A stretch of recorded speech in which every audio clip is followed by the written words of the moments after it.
Hey lady, welcome to the Postpartum on Purpose podcast. If we haven't met, my name is Anne Marie and I'm wife to James and mom to 4 beautiful kids, ranging from 9 down to 1 with one on the way. My hope is to help other women experience postpartum as a time of grit, growth, and grace.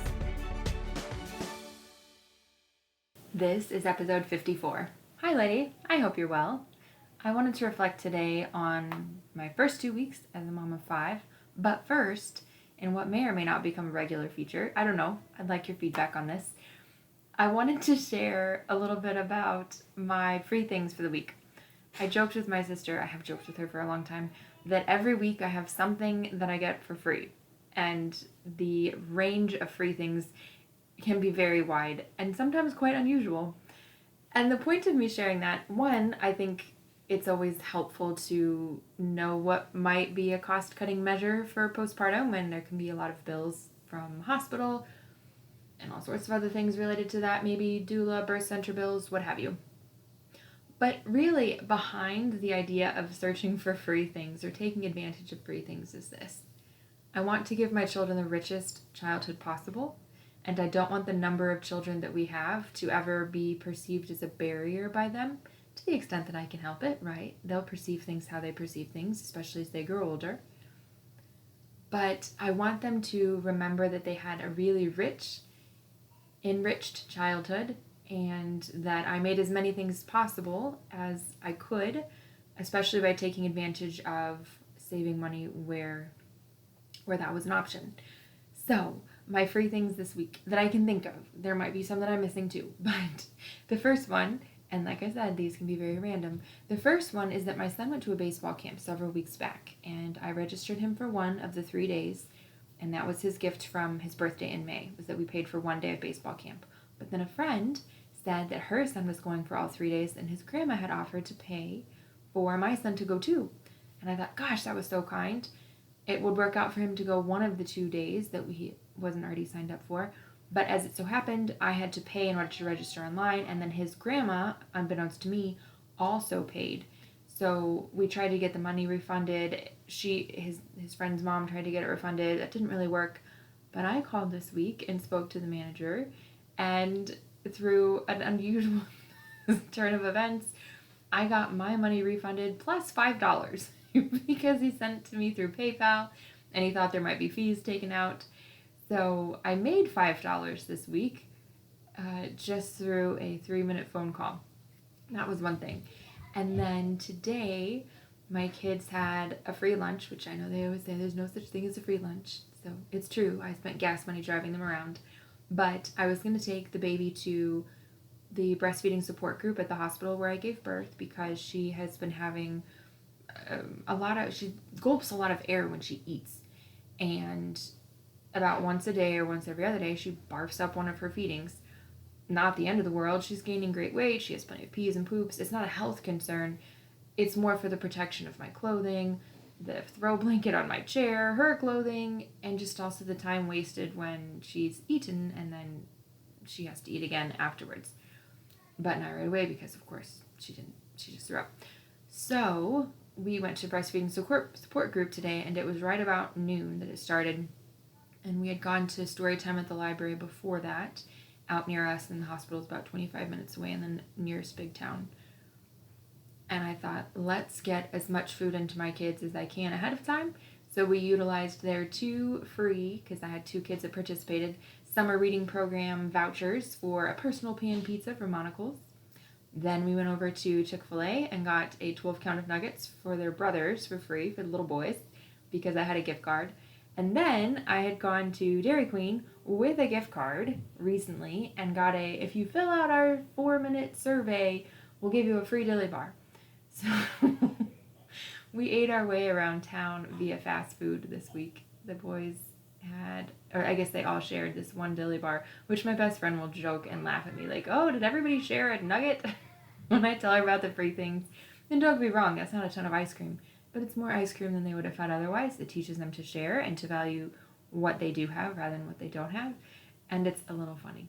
All right, that's probably enough. But those are my free things for the week. If you like the free things as want it to be a regular feature, just let me know. And if you don't say anything, then I'll think about it further. Maybe I won't. Maybe I won't keep it. But if you like it, let me know. All right. Without further ado, the first 2 weeks postpartum this time were different and in ways that I honestly didn't expect ahead of time. And here's what I mean by that.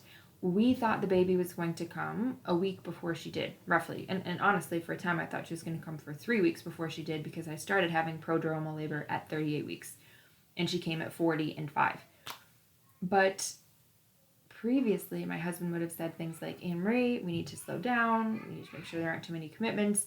And it just so happened that the week of Cecilia's birth, we had my kids, my 2 older kids in Totus Tuus, which is an all-day Catholic summer camp. It occurs for just 1 week every summer. And I think we had different people bring the kids every day to that camp. And even some days, a different person picked them up versus the one that dropped them off. And I just told the lady who had wanted to know in advance who would be picking up and who'd be dropping off, essentially, if my children don't balk at whomever it is that's trying to pick them up, just go ahead and accept it.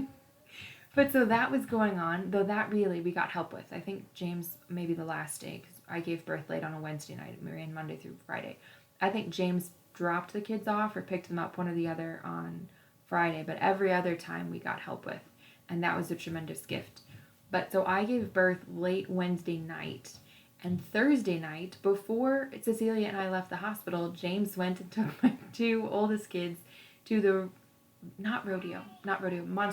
monster truck jam, monster truck derby, whatever, to see the monster trucks at the county fair, which was across the street from our house, 25 minutes away from the hospital, because he had told them he would. And again, like Totus Tuus, we cannot reschedule the county fair.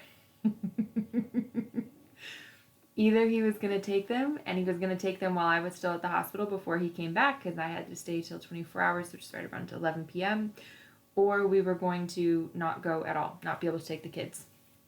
And if there had been something wrong with the baby, right, with her health or with my health, we would have reevaluated that, certainly. But there actually was nothing wrong, and it was okay with me. We had somebody that was taking care of the little boys until we were able to get home that night, so they were taken care of, and it was something James was really looking forward to, and so were the big kids. And so I just stayed. I was at the hospital. I was being cared for. So was Cecilia. There was nothing stressful for us about him being gone. So he just went and did that.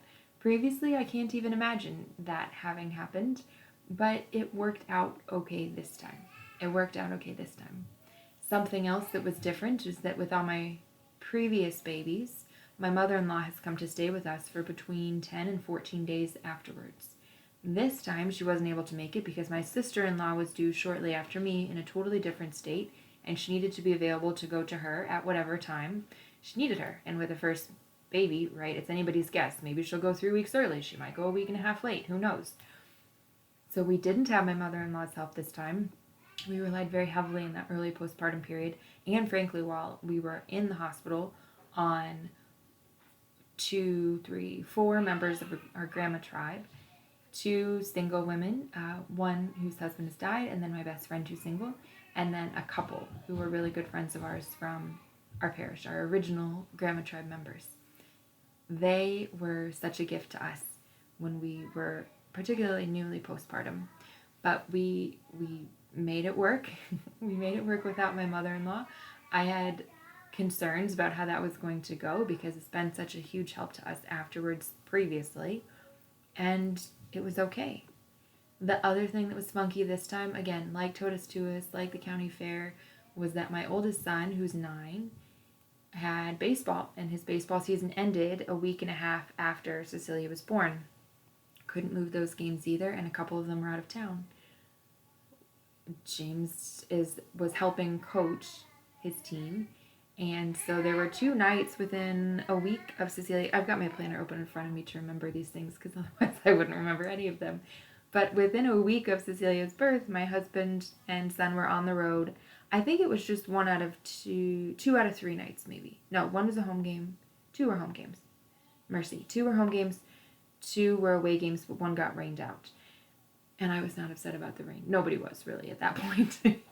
But one night, my husband and son were gone to a game an hour away, and it was just me with the other kids here, and we just made it work. I think part of why we were able to be successful when my husband was gone with my older son was that we had almost no other commitments that particular week. So that was the week after she was born. Totus Tuus was over. The county fair was over. Our days were very relaxed. So when my husband was gone with my son to the game, there was really nothing else we had gone to or done during that day. There was one day where we went to the doctor's office, 1 or 2 days actually, and James drove me and the baby both times. So I was not driving myself.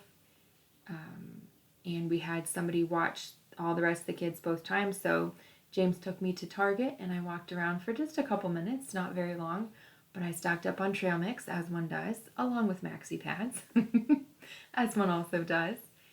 And it was just a gift. We were able to go slowly at our own pace. All the other kids were taken care of. It was sort of like a mini date, only I had essentially a diaper on to the date. So did Cecilia. So those are things that were unusual about this particular postpartum, just that we had more evening commitments in particular than we would have otherwise early on. But other than those times, I really was sitting down, resting, taking naps, and a beautiful thing too is that Cecilia has slept well almost from the start. And by sleeping well, I want to use that term loosely because sleeping well for a newborn can be sleeping 2 hours at a time, right? By their age, that can be very normal and healthy. In her particular case, she slept 3 and 4 hour stretches within a week. And right now, she's 5 weeks postpartum now, 5 weeks old as of today. She's sleeping 5.5 hours. And then I wake her up at about usually around 3:30 or 4 in the morning to feed her. And then she, gets herself up at 6. So she's not sleeping 5 and 5 hours, but 5 hours and then about 2 hours. And my threshold for feeling human is a 4-hour block of sleep. So while I have noticed that I am sending strangely spelled words in text messages sometimes, like I'm just not checking my text messages before I send them, sometimes I'm going back later thinking, oh, that was not the right word, or oh, that was not quite right. I know that I'm tired is the point. I know that I'm tired and not firing, mercy, not firing at all times on all cylinders, but 5 hours of sleep is pretty darn good for 5 weeks old, and we'll take it. But even from the beginning, that was part of what made it possible for us to maintain a couple of these outside commitments, was that she was sleeping reasonably well. Something else that was really nice about those first 2 weeks is that the 2 Sundays after she came, which was when she was 4 days old, and then plus 7, 11 days old, another member of our grandma tribe came on those afternoons and played games with our kids for several hours. That was a real gift to us because even though everybody was still in the house, it was something that they loved. Somebody paying direct attention, pouring attention and affection directly into them.